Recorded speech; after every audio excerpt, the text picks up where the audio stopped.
अबोधराम। अबोधराम को गीत लिखते मुद्दतें हो चुकी थी, पर मजाल है किसी ने उन्हें कहा हो कि इल्मी फिल्मी गीत लिख दो। लेकिन उस दिन उनका एक रिश्तेदार श्यामलाल आकर बोला, अरे भाई इतना लिखते हो, एक आध फिल्म के लिए गीत लिख दो। वाह! फिल्म की बात सुनकर उनका दिल बल्लियों उछल पड़ा। एकदम बोले, अरे अरे, गीत तो मेरे पास सभी हैं, बोलो ना गीत कौन सा हो।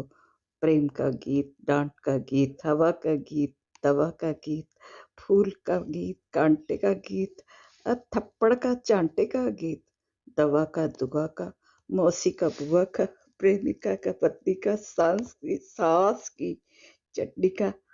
ए, ए, ए, ए, ए, अरे रुको रुको, धारावाहिक शीर्षक आते जा रहे हैं, ऐसे ही गीत फूटते हैं। आप एक मांगेंगे 50 दूंगा, ये हालत मैं हर एक में देख चुका हूँ। तो श्यामलाल ने फिर कहा, अरे भाई ये कोई कपड़े की दुकान थोड़ा ही है कि एक पसंद करना हो तो 50 दिखाओ। चलो सुना दो कुछ चटपटा सा। तभी अबोधराम की तभी अबोधराम की पत्नी चटपट चाट पकौड़ी प्लेट में ले आई और बोली, इनकी खाक चटपटी चीजें होंगी, मैं ही बनाती हूँ सब कुछ। नमक, मसाले, मिर्च, सब्जियों की आंख में पानी आ जाए पर उंगलियां चटकाते रहें। अब अबोधराम की बारी थी। उसका भी जी चाहा ऐसे ही प्लेटों में तरह तरह के गीत लाकर उनके सामने रख दे। और किसी में तेज हवाएं चल रही हैं, आंचल उड़ रहे हैं, युवतियों के गीत और ऊंची ऊंची बातें, तो हंसी मजाक, वाह वाह वाह वाह वाह, क्या बात है। अभी वो सोच ही रहे थे कि उनके रिश्तेदार श्यामलाल एकदम बोले, अरे वाह, मजा आ गया। उंगलियां चटकारते रहे उंगलियां चटकारते रहे तो अबोधराम चीख गए, अरे ख्यालों पर ही आपने तो दाद दे दी। पर वे तो चाट की पूरी प्लेट नकार चुके थे। और अच्छा अब चलता हूँ, कल गीत दे देना, जरा फड़कता हुआ कुछ जानदार शानदार, साथ में एक एक सिचुएशन, कपड़े कौन से पहने, गाने गाने वाला उछले कूदे नीचे या उधम बचाए वगैरह का भी जरा लिख देना, संकेत से पता चल जाता है। जी जी जी जी जी। उसका जी चाहा उनकी चरणों की धूल मस्तक पर लगा ले। वाह वाह वाह, पहली बार किसी ने सच्चे गीतकार की पहचान जो की थी। मन अंगड़ाइयां ले रहा था, अरमान उठे प्रेम की, जैसे पहली किरण हो, जैसे कोई गुलाब खिल रहा हो, सुगंध के झकोरे अंग अंग में अजीब सी कसक, ओहो कुछ कहने की ललक।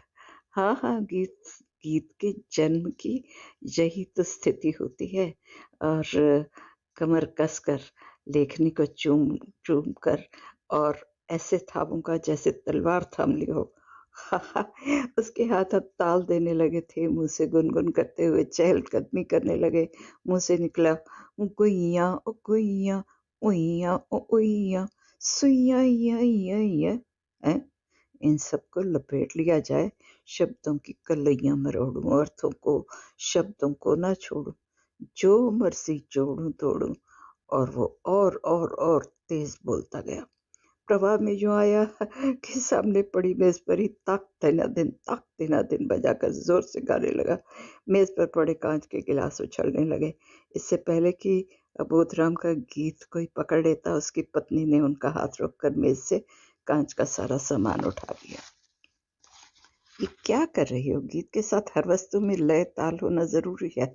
देखो देखो, गीत में धुन है, नाज है, नखरा है, अंदाज है, रंग है, उमंग है, ताल है, बेताल है। सुनती हो जी। पर पत्नी पलट कर बोली, तुम्हारे गीत में कुछ है कि नहीं?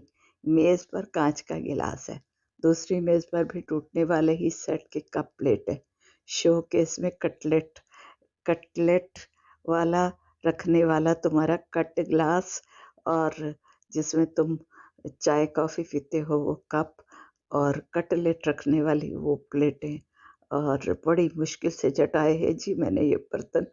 शीशे की अलमारियों पर अगर आपने चम्मच कलछियों से भावावेश में आकर ताल दे दी तो सारे स्वार बिगाड़ रखूंगी। वो अभी अबोधराम के सारे सामान समेट कर यूं उठा रही थी जैसे अबोधराम गीतों में उन्हीं का प्रयोग कर लेंगे। अबोधराम ने एक ही जगह बैठकर अब गीत में डूब जाने का संकल्प लिया और पत्नी को कहा, अब मैं तन्मयता से गहरे डूब कर लिखूंगा। अच्छा अच्छा, डूबने लगे तो आंख लगा लेना, वरना तिनका रख लो, डूबते को तिनके का सहारा। अरे गीत तुम्हारे, तिनका हमारा, समझे? कहकर पत्नी उन्हें कांच की फ्री जोन में जैसे छोड़कर चल दी थी। और बोधराम सोच रहे थे, गीत तुम्हारे, तिनका हमारा। अरे वाह, क्यों ना ऐसा ही कुछ गीत लिख दिया जाए। और वो ऐसे डूबे कि पता नहीं कब उभरे।